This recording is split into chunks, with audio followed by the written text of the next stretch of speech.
Maksudnya kata si Densu, sebut aja rumah sakitnya, sebut aja tanggalnya, jamnya, nanti dia datang, Bang. Gimana, Bang? Boleh, nanti kita akan susun itu. Langsung aja, Bang. Nggak bisa dong, begini loh. Pertama, ini akan dilaksanakan di Singapura. Dengan biaya pribadi ya. Kemarin saya dengar Dokter Richard juga pengen biayain. Begini aja, duit pribadi, duitnya dokter. Kasih abang. Enggak dong. Bagi-bagi kepada anak-anak yang tidak memiliki ayah. Siap, Bang. Jadi sebenarnya kan itu kan di podcast kan gertakan lah ya sebenarnya ya. Kan Ferny Hasan kan bilang mau tes DNA. Jadi pada waktu di podcast tersebut saya tanyain dengan serius, mau beneran atau enggak? Kalau mau, aku bayarin. Untungnya dijawabnya enggak ya. Oh, mungkin pengen netral kali ya. Sebenarnya kalau misalnya dia ngomong mau, ya udah aku bayarin. Tapi kan eksklusif dong, ya kan liputannya di bawah aku kayak gitu. Tapi dia bilang nggak mau, dan tadi pengacara dia kemarin datang, dia bilang akan dilangsungkan di Singapura, mau bayar sendiri katanya. Ya udah, bagus juga lah aku bilang. Kalau dari pengacaranya dia janjinya di bulan September katanya. Kalau di bulan September belum ada ajakan, silakan dikontenin katanya. Berarti kan tidak menunjukkan keseriusan. Tes DNA yang pertama sah. Okay. Ada pasti kan human error tuh pasti ada ya, Bang ya. Sekarang pengen tanya dengan Abang, terlepas dari Abang pengacara siapa, berapa peluang hal tersebut salah? Peluang itu bisa diketahui setelah tes yang kedua dilakukan. Loh, nggak kita bisa. bicara segini. Ya, dia menceritakan mengenai kronologisnya, begitu loh. Gimana kronologisnya, Bang? Tidak semua bisa kita ungkap di publik. Kenapa? Karena sekali lagi karena ini sudah merupakan satu dugaan tindak pidana dan sudah dilaporkan.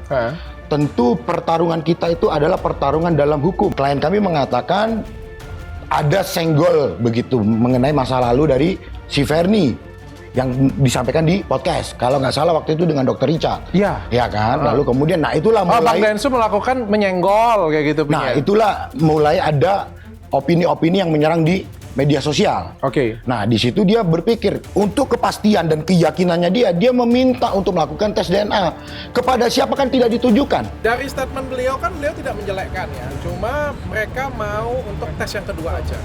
Ya, kalau dari saya cuma bisa sampaikan bahwa tes DNA itu sulit banget tuh didapat ya. Persentase kesalahannya itu kecil banget, 0,01% mungkin. Itu pun mungkin kelilipan, ketiduran mungkin ya, atau mungkin kebanyakan nonton sinetron, aku juga nggak ngerti ya. Tapi yang jelas itu pertanggungjawabannya itu besar banget untuk tes DNA. Nggak semua lab, nggak semua rumah sakit bisa melakukan tes DNA. Tes DNA yang pertama itu sangat membuktikan, tes DNA yang pertama itu sudah pasti valid dan sah, aku bisa ngomong seperti itu, kecuali nanti ada tes DNA yang kedua yang menyatakan hal yang sebaliknya. Dan menurutku harusnya tidak mungkin. Kalau ada tes DNA yang kedua hasilnya sebaliknya, waduh gempar lah dunia ini. Rasanya itu aneh banget, nggak mungkin. Kalau menurutku hampir tidak mungkin. Tapi yang jelas kalau aku jadi Denny Sumargo, aku tidak akan mau tes DNA yang kedua. Kalau aku ya. Karena menurutku tes DNA yang pertama itu sudah valid dan jelas. Nggak mungkin itu palsu, nggak mungkin itu dimanipulasi. Kalau aku jadi Denny Sumargo, aku tidak akan mau tes DNA yang kedua. Untuk apa? Ngapain? Denny Sumargo itu orangnya gentle banget ya. Aku kenal dengan dia tuh dari 2 tahun, 3 tahun yang lalu, memang orangnya gentle banget. Kalau memang suka, dia bilang suka, kalau enggak, dia bilang enggak suka. Dan dia langsung ngomong, dia mau. Dia bilang, ya meskipun aku bilang, kalau aku jadi kau, aku nggak mau. Bilang. Nggak kenal, nggak pernah ngobrolnya kemarin pas di telepon doang, itu pas di podcast. Dan itu semua tanpa disetting. Padahal dia ada di basement apartemenku dong. Dia nggak mau naik ke atas, nggak tahu kenapa. Kenapa tuh, Bang? Nah, tanyanya Ferny Hasan dong. Tapi sempat dibujuk nggak sih, Dok, untuk naik? Udah, sampai teleponan aku bilang naik dong. Aku bilang sini dong ngobrol. Dia bilang belum siap. Aku kenal dengan Denny Sumargo, kenal dekat ya. Dari kejadian kemarin dengan Kartika Putri kan aku kenal dekat dengan Denny Sumargo. Sebetulnya aku nggak mau kontenin ini sih. Aku nggak mau bawa podcast ini sih sebenarnya karena kan nggak enak dengan Denny sebenarnya.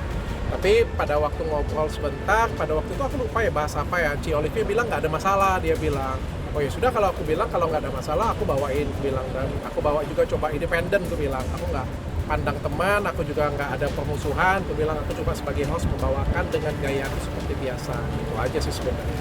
Aku juga bingung ya, yang satu menurutku sudah terluka sekian lama, yang satunya lagi masih bingung itu anak siapa, aku juga bingung juga ya.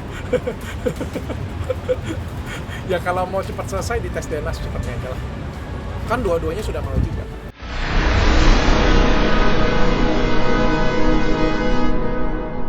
Jadi jangan lupa untuk subscribe Cumi Cumi. Ditekan ya tombol lonceng merahnya.